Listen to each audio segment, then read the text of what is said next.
Kapag Kristiyano ka na, tapos tumalikod ka uli, ligtas pa ba ang ganun?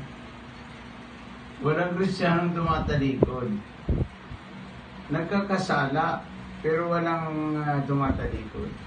Sige. Ang pagtalikod sa kasalanan, hindi pagtalikod sa Diyos. Yes. Kasi baka iniisip mo, nagkasala ko, tumalikod ako, nag-backslide ang tawag doon. Yes. Nag-backslide ka, ay ikaw ay ibig sabihin ng backslide.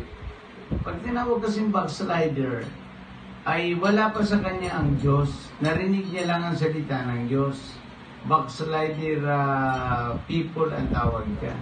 Backslider.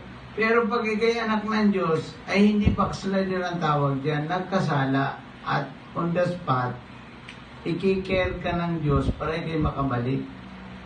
Minsan may mga backslider na huminir sa Panginoon nakakabalik at namatay, hindi na rin siya nakabalik. Kasi hindi naman talaga, sa totoo lang, kahit siya nagsisimba, ang kanyang puso, backslider, walang tinanggap na Kristo. Correct. Kaya wala siyang ganang magsimba, walang ganang magbasa ng Biblia, walang magana ng manalangin. Backslider ang tawag dyan. Yan po ang tawag yan, backslider. Yan ay tinatawag nating Kristiyanong ang tawag dyan, normal, at saka yung tinatawag na hindi normal. Yan. Ang normal na Kristiyano ay kung nagkasala siya ay talagang pinatawad ng Diyos at ikinikare siya ng Panginoon na makabalik sa Kanya.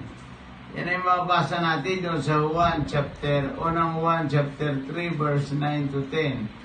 O unang 1 chapter 3 verse 9.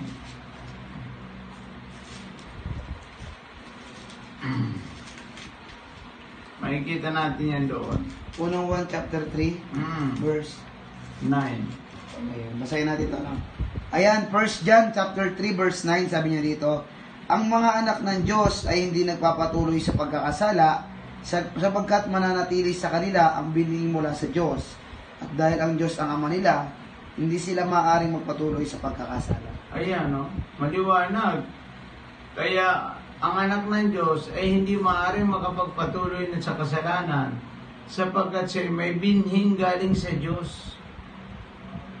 Yamang ang Diyos nila, ang Panginoon, ay hindi siya maaaring makapagpatuloy sa pagkakasala. Bakit hindi maaaring makapagpatuloy sa pagkakasala? Kasi may tinanggap kang Espiritu Santo na yun ang nag-uudyok sa iyo bilang Panginoon at tagapagligtas ng iyong buhay.